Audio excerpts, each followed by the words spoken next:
Merci Richard. Alors, bonjour à tous. Ça me fait énormément plaisir d'être ici ce matin là, pour vous faire cette présentation. Ma présentation va quand même différer un petit peu de ce qu'on a vu jusqu'à date, parce que ce qu'on a vu jusqu'à date, beaucoup des présentations ont porté sur les impacts des changements climatiques et aussi sur la compréhension des différents processus là, hydrologiques, géomorphologiques qui sont impliqués, qui sont nécessaires à bien comprendre pour être en mesure de faire une analyse de ces impacts-là. Alors moi, de mon côté, je vais me déplacer plus en aval, je vais me placer plus du côté de l'adaptation au changement climatique et du côté là, gestion des ressources hydriques. Donc, juste dans les grandes lignes, avant d'aborder le sujet, je voulais faire un rappel, bien entendu, ce n'est pas un secret pour personne, que le Québec, on est chanceux, on est fortuné, on est doté d'imposantes ressources hydriques. Alors, 990 km3 par année d'eau renouvelable, qui représente environ 3 % de la quantité totale d'eau renouvelable sur la planète. Et aussi, si on parle de l'approvisionnement annuel, c'est-à-dire de la quantité d'eau qu'on va prélever pour les différents usages, bien, ça représente 1,5 % de la quantité qui est renouvelable. Quelques chiffres ici qui montrent la répartition de cette eau-là qui est utilisée, donc eau de surface ou souterraine. Et j'insiste sur le fait que l'utilisation de l'eau qu'on fait ici, bien, il y a des usages multiples, là, comme Richard le mentionnait. Donc, production d'énergie, approvisionnement en eau potable, usage récréatif et ainsi de suite. Donc, quand on parle de gestion, en fait, de multiples usages de l'eau, il faut aussi se rappeler que les chiffres que j'ai présentés tantôt nous donnent l'impression qu'on a de l'eau en abondance. Maintenant, oui, il y a de l'eau en quantité abondante. Par contre, il faut comprendre que cette eau-là, elle est répartie inégalement sur le territoire et aussi, elle n'est pas nécessairement disponible au moment où on voudrait qu'elle le soit. Donc, il y a la question du où et du quand. Et qui s'ajoute par-dessus ça, c'est que les usages qu'on a sont quelquefois pourront être des usages conflictuels. On peut penser, par exemple, la protection contre les inondations versus les usages récréatifs. On pourrait penser qu'un réservoir, on chercherait pour mieux se protéger contre les inondations à maintenir les niveaux d'eau du réservoir un petit peu plus bas, mais ça risque de se faire au détriment des usages récréotouristiques. Donc, il y a des conflits d'usage et pour être capable de gérer ces conflits d'usage-là, bien, ça prend des actions qui sont des actions qui sont concertées, qui impliquent là, plusieurs intervenants. Aussi, il faut comprendre que malgré l'abondance des ressources en eau qu'on a, il y a eu des pressions. Il y a des pressions qui sont exercées sur la ressource par les pressions anthropiques qui ont modifié notamment, évidemment, la qualité de cette eau-là. Et prenant conscience de ce problème-là, il y a eu une politique nationale, la politique nationale de l'eau qui a été mise en place, dont un des objectifs était de graduellement mettre en place la gestion, le concept de gestion intégrée des bassins de l'eau sur les bassins versants. Donc, suite à ça, il y a eu des organismes de bassins versants qui ont été formés pour assurer, justement, faciliter la concertation des usagers.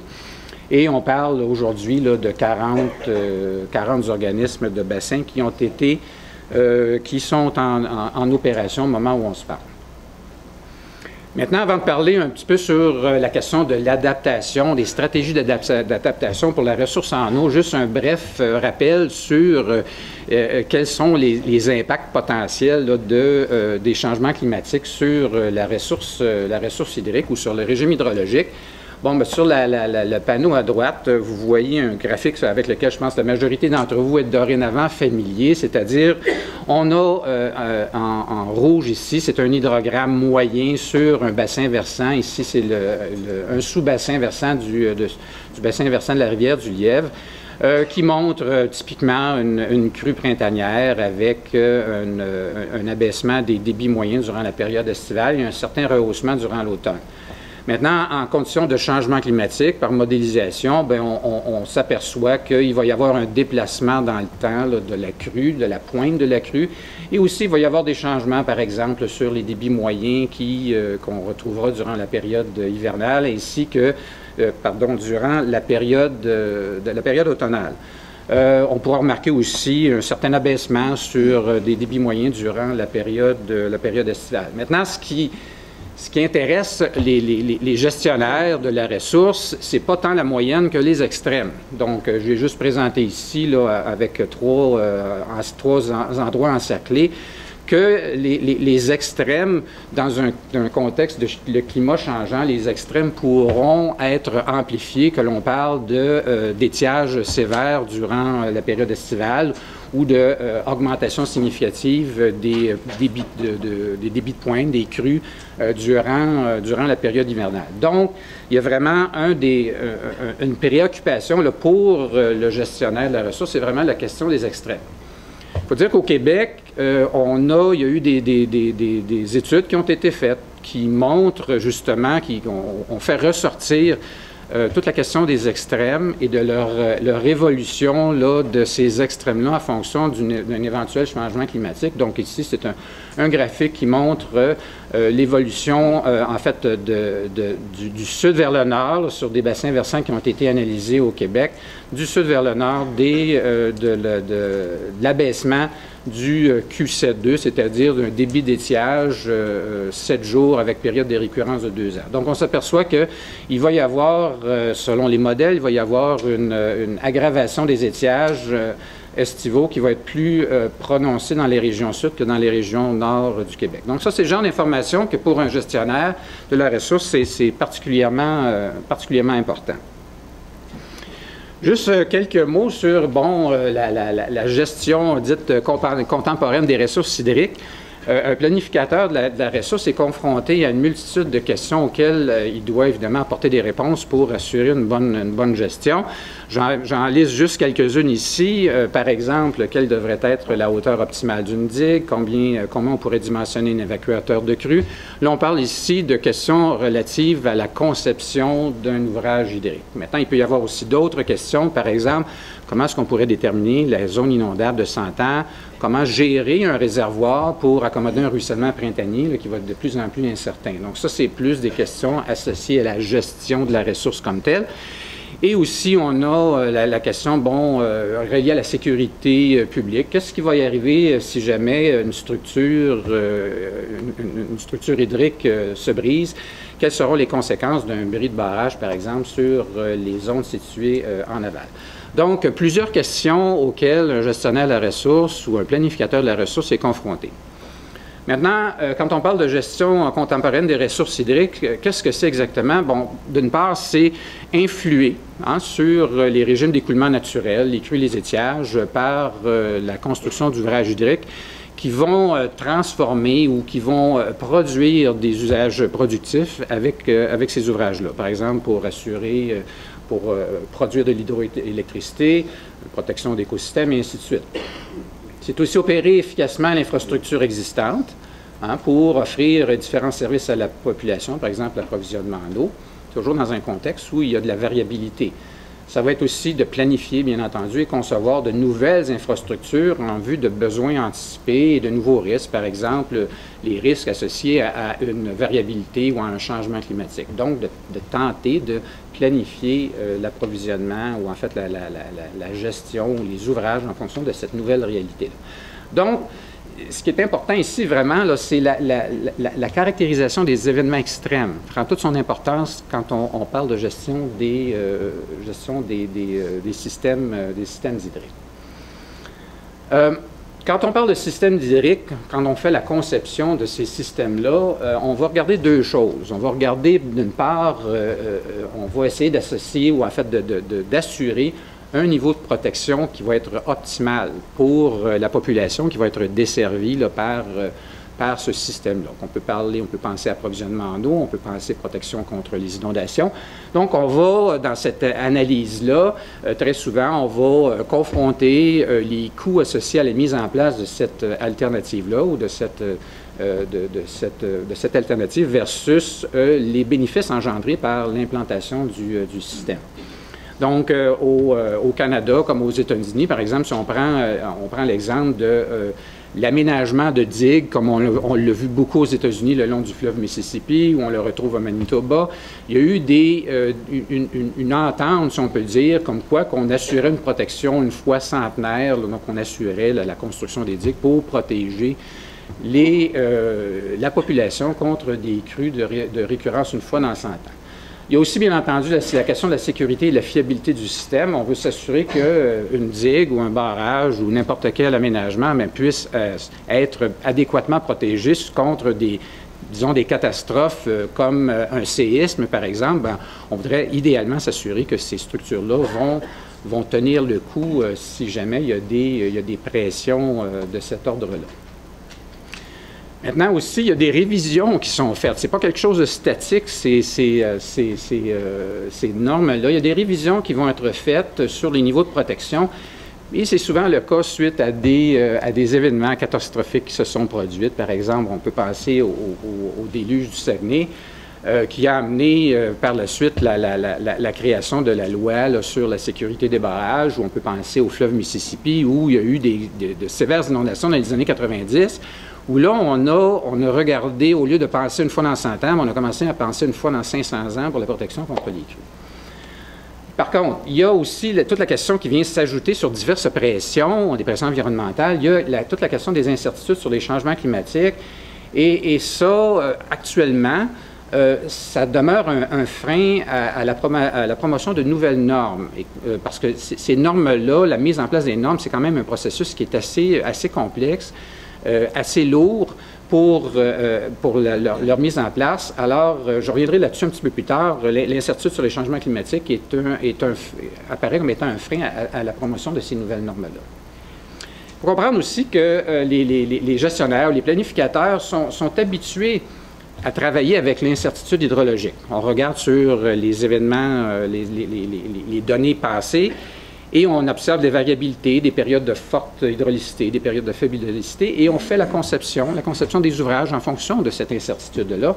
Et pour être, disons, pour se placer du bon côté, on va ajouter des facteurs de sécurité sur les ouvrages. Et ce qui a été observé jusqu'à date, c'est que les ouvrages qui sont en place aujourd'hui font quand même relativement un bon travail, même si elles ont été conçues il y a quand même un certain temps avec les moyens dont on disposait à l'époque pour faire les analyses et les calculs. Et on s'est aperçu que les projets sont finalement plus résilients et robustes que ce qui avait été anticipé au départ. À mon tour de présenter une équation, des équations. Donc, une intégrale à part ça. Donc, ça, j'espère que je vais rendre ça assez fluide pour vous. Derrière la question de la gestion des systèmes hydriques, il y a la notion de risque. Et quand on fait une analyse de risque, l'objectif pour un gestionnaire ou pour un planificateur, ça va de trouver un plan de gestion qui va minimiser un risque qui est exercé là, sur un territoire donné. Donc, pour trouver le plan de gestion optimum, on va chercher à réduire, on va regarder avec une panoplie de plans ou de décisions qu'on pourrait prendre, on va regarder parmi la panoplie de plans, le plan qui va être optimal.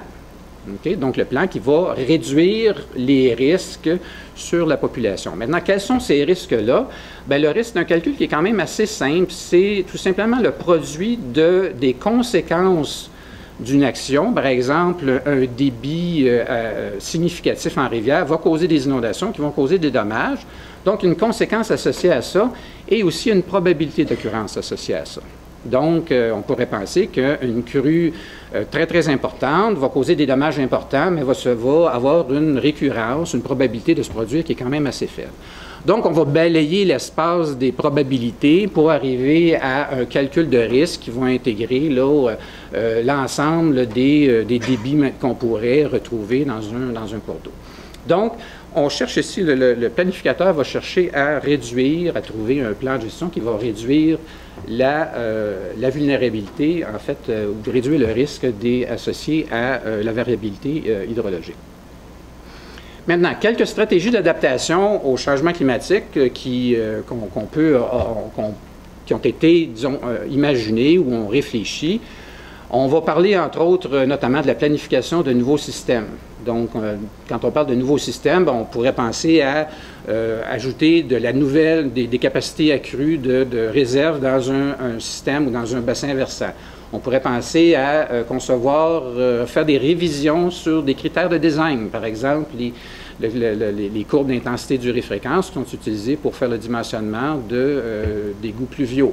On pourrait, donc, il existe, on pourrait penser aussi à la révision de critères sur l'appui maximal probable qui pourrait tenir compte là, de l'imminence ou en fait de la probabilité d'un changement climatique.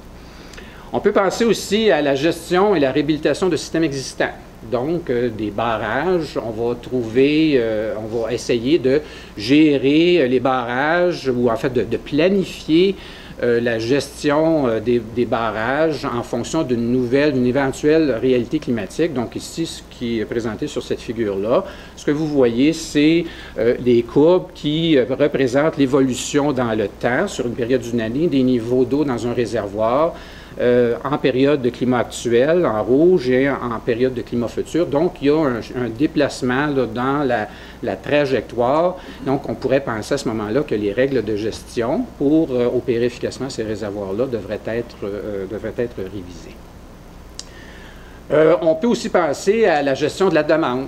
Et il y a différentes approches souples, par exemple des approches où on va promouvoir la conservation de la ressource, imposer la tarification sur les usages, des aspects sur la législation, la conception de différents logiciels, des systèmes d'alerte au débit, aux crues et aux étiages, sont autant d'options qui peuvent être envisagées là, pour diminuer notre vulnérabilité là, au changement climatique anticipé. Maintenant, où c'est qu'on en est avec l'implantation de ces mesures-là? Donc, parce que c'est bien beau, il y a beaucoup d'options qui sont possibles. J'ai consulté un petit peu la littérature à ce sujet-là, puis je suis tombé sur une étude qui est quand même assez intéressante, toute récente, dans laquelle on a fait une étude comparative de stratégies d'adaptation sur 6 bassins versants en Europe, en Afrique et en Asie. Donc, ils sont présentés ici. Et ce que je présente, c'est les problématiques actuelles auxquelles ces bassins-là, en fait, sont confrontés, que ce soit des crues, des sécheresses, des problèmes de pénurie d'eau, intrusion saline et ainsi de suite. Donc, des problèmes actuels. Et à la lumière de ces problèmes-là, est-ce qu'il y a lieu de regarder différentes stratégies d'adaptation pour, si jamais il y a aggravation de ces problèmes-là? Donc, très brièvement, les résultats de l'étude, bon, on a présenté, en fait, les gestionnaires de ces ouvrages, de ces bassins-là, ont été questionnés. Il y a eu un sondage sur les différentes approches qu'ils pourraient promouvoir pour s'adapter au changement climatique. Utiliser l'information climatique existante, soit des projections climatiques ou la mise en place de systèmes d'alerte, des approches lourdes, structurales, la construction de réservoirs pour se prémunir contre des inondations, des approches non structurales, tarification, restriction d'usage et toute la question de l'entretien des infrastructures existantes. Donc, très, très rapidement, ce qu'on voit ici sur ces panneaux-là, c'est une espèce de diagramme en toile d'araignée. Chacune des pointes de l'hexagone présente un des 6 bassins versants. La toile qui va en grossissant de 0 jusqu'à 6, ça présente le niveau où chacun de ces bassins-là en sont en termes de mise en place de stratégies d'adaptation. Donc, ce qu'il faut comprendre ici, c'est qu'entre 0 et 3, ou 0 et 4, on est encore à la phase de la planification de ces mesures-là. Et à la phase 5, lorsqu'on est vraiment en périphérie, c'est là où on a fait la mise en place de ces stratégies d'adaptation-là. Donc, ce qu'on s'aperçoit, c'est qu'on soit en Europe, qu'on soit en Afrique, qu'on soit en Asie, les 6 bassins répertoriés, il n'y a pas encore de stratégies qui ont été mises en place. Okay? Donc, il y a beaucoup de réflexions et ce qu'on pourrait s'apercevoir, on pourrait réaliser, c'est que tout dépendant des bassins dans lesquels on se trouve, par exemple, le Nil équatorial, ben, les besoins urgents sont ailleurs que pensés en termes de changement climatique et d'adaptation. C'est la raison pour laquelle ils n'ont vraiment pas progressé beaucoup sur les mises en place de mesures. Un exemple ici tiré parmi plusieurs sur la façon dont on s'y prend pour mettre en place des stratégies.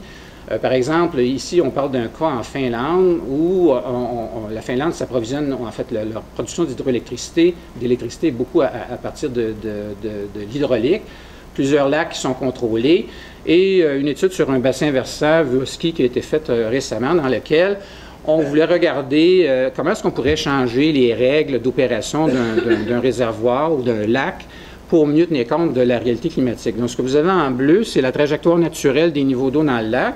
En gris foncé, c'est ce qu'on accepte de s'éloigner sans intervenir d'aucune manière. Et en gris pâle, lorsqu'on se situe, les niveaux du lac se situent dans cette zone-là, bien là, on intervient soit en haussant, soit en diminuant les débits.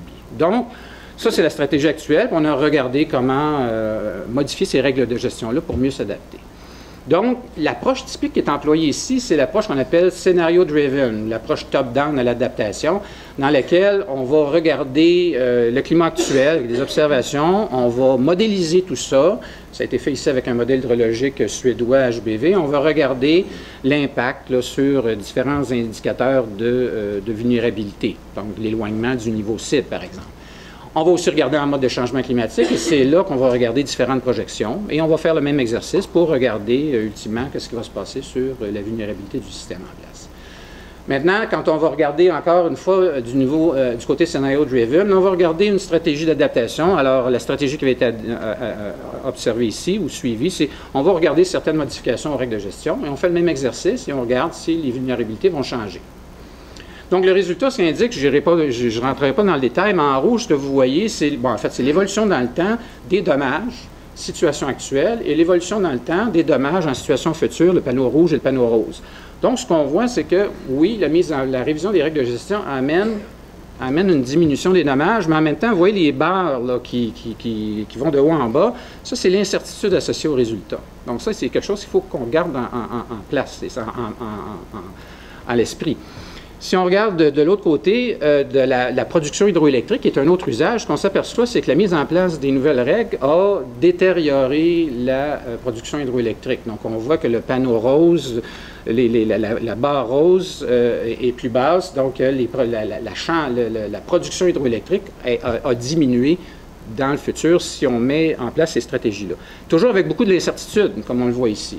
Alors, le gestionnaire, lui, est confronté avec ça. Il dit, bon, d'un côté, j'améliore, de l'autre côté, je détériore, mais j'ai beaucoup d'incertitudes. Alors, quelle décision je vais prendre? Donc, il est là le problème. La résistance à l'adaptation est là.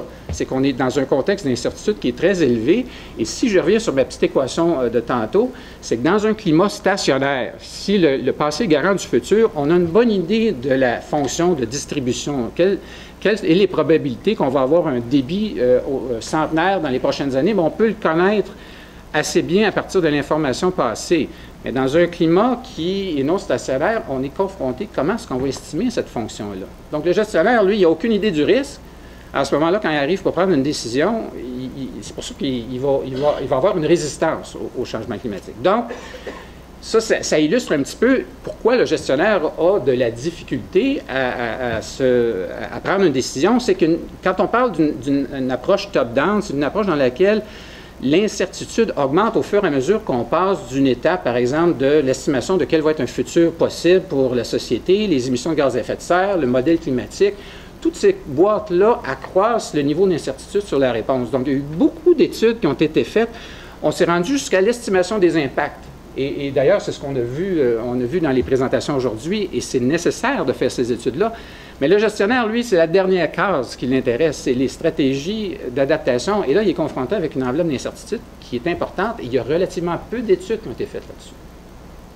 Donc, les principales barrières, vraiment, et ça, été documenté encore par différentes études, c'est la grande barrière, c'est l'incertitude, c'est la projection climatique. Les autres sont importantes, mais c'est celle-là qui prend le dessus.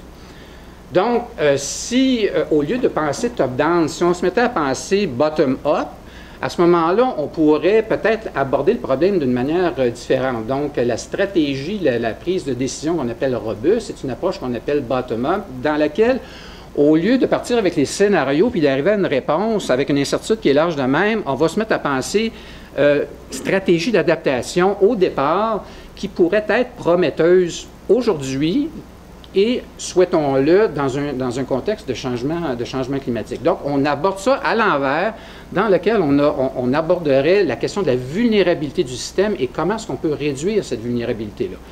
Et ce qui est bien important aussi dans cette approche-là, c'est que les études de vulnérabilité, c'est un processus qui devrait être continu, c'est-à-dire qu'on devrait faire ce qu'on appelle une gestion adaptative de nos systèmes. Donc, un modèle qui a été proposé, ce serait par exemple, OK, on part avec une connaissance de la vulnérabilité actuelle. Elle viendrait de où, cette connaissance-là? Bien, ça pourrait être les organismes de bassin versant qui ont une bonne prise sur la vulnérabilité, pourraient être aidés, évidemment, avec les scientifiques qui développent des modèles pour mieux comprendre les processus, et on va tenter de cerner quelle est cette variabilité actuelle-là. Une fois qu'on l'a, on peut commencer à réfléchir à des stratégies d'adaptation possibles. Et là, à ce moment-là, dans ce contexte-là, c'est là qu'on devrait faire embarquer les gens, les personnes concernées pour avoir une certaine accessibilité sociale. On procéderait à une évaluation économique aussi pour voir si c'est viable. Et de ces options d'adaptation A, B, C, etc., on pourrait retenir des options qui sont préférées. J'ai identifié ici B, H, S, W. Et là, on peut pousser un petit peu plus loin l'analyse. Est-ce que c'est techniquement faisable? Est-ce que d'un point de vue légal, ça cause des problèmes?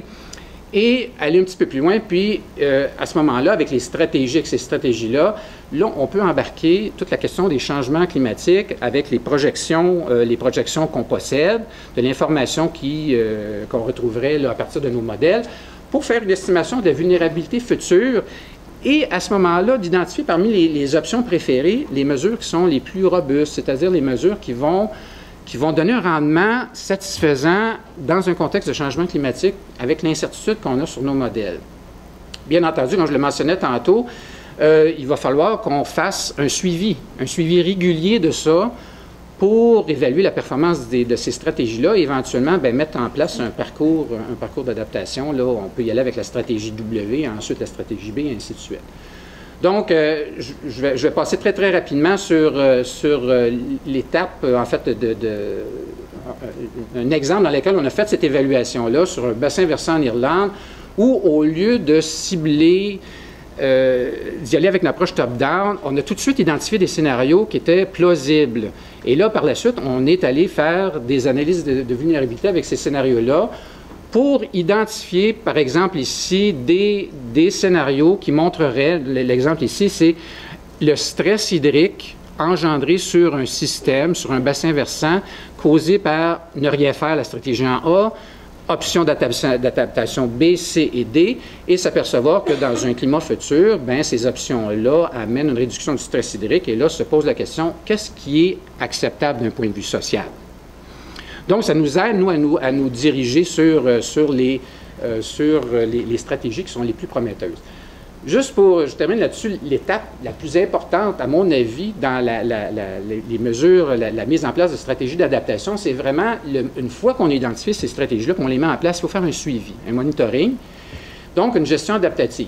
Ce que je présente là, c'est quelque chose de c'est un cartoon très simplifié qui montre un espace, là, une fonction de réponse du climat. C'est dans 2050, des changements potentiels de température, des changements potentiels de précipitation, et en fonction de la combinaison de ces changements-là, on peut se retrouver à préférer la décision A, qui pourrait être « on ne fait rien », ou, tout dépendant où on se place, on pourrait préférer la décision B, qui ce serait la mise en place d'un bassin de rétention, ou une décision C. Maintenant, là où vient la question des modèles climatiques, c'est qu'on est capable de plaquer par-dessus ça les différents modèles qu'on a en place. Aujourd'hui, on peut faire des analyses et s'apercevoir que, peut-être que la décision B dans le futur, ça serait la bonne. OK? Maintenant, il faut cesser de marcher quand on va en termes de changement climatique, en termes de probabilité, mais plutôt en termes de plausibilité. Est-ce que c'est, non pas probable, mais plausible qu'on se retrouve dans un certain climat? Pourquoi ça? Parce que on a ça comme quantité d'informations, mais on peut avoir plus de modèles et on encourage à avoir davantage de modèles pour avoir une meilleure compréhension de quelle serait la bonne décision à prendre. Avec une dispersion comme ça, on pourrait dire, là, la décision B, c'est correct, mais la décision A de ne rien faire, peut-être que c'est pas, il faudrait peut-être l'envisager aussi, la garder dans notre portefeuille. Donc, aussi, il y a des pressions, disons, des changements environnementaux qui vont se produire, qui vont faire que la décision de ne rien faire pourrait être plus tard, avec des changements sur les infrastructures, on pourrait dire, on couvre une plage différente de probabilité ou de climat futur qui favoriserait la décision en A. Donc, l'importance de faire un monitoring. Et enfin, ce qui serait intéressant aussi de suivre, c'est les recherches en cours sur les modèles de climat, si on est capable d'arriver, ou les différents modèles d'hydrologie, modèles de climat, de mieux cerner ou de réduire ultimement l'incertitude, bien, ça aussi, c'est de l'information qui permettrait de prendre des décisions les plus judicieuses. Donc, je termine, merci monsieur le modérateur qui a rien modéré finalement. Donc, je termine en disant, à retenir, il y a beaucoup d'études qui ont été faites sur les impacts des changements climatiques, ces ressources hydriques, pas mal moins ces stratégies d'adaptation. L'approche top-down, c'est elle qui est actuellement qu'on préconise ou qu'on voit surtout. Mais il y a un frein à l'adaptation aujourd'hui, c'est constaté, et peut-être qu'on devrait penser plutôt bottom-up un petit peu plus, dans lequel on va impliquer davantage les personnes concernées, basé sur l'identification de stratégies prometteuses, non pas optimales, mais prometteuses, et de voir si ces stratégies-là vont passer le test dans un contexte de changement climatique. Alors, je vous remercie.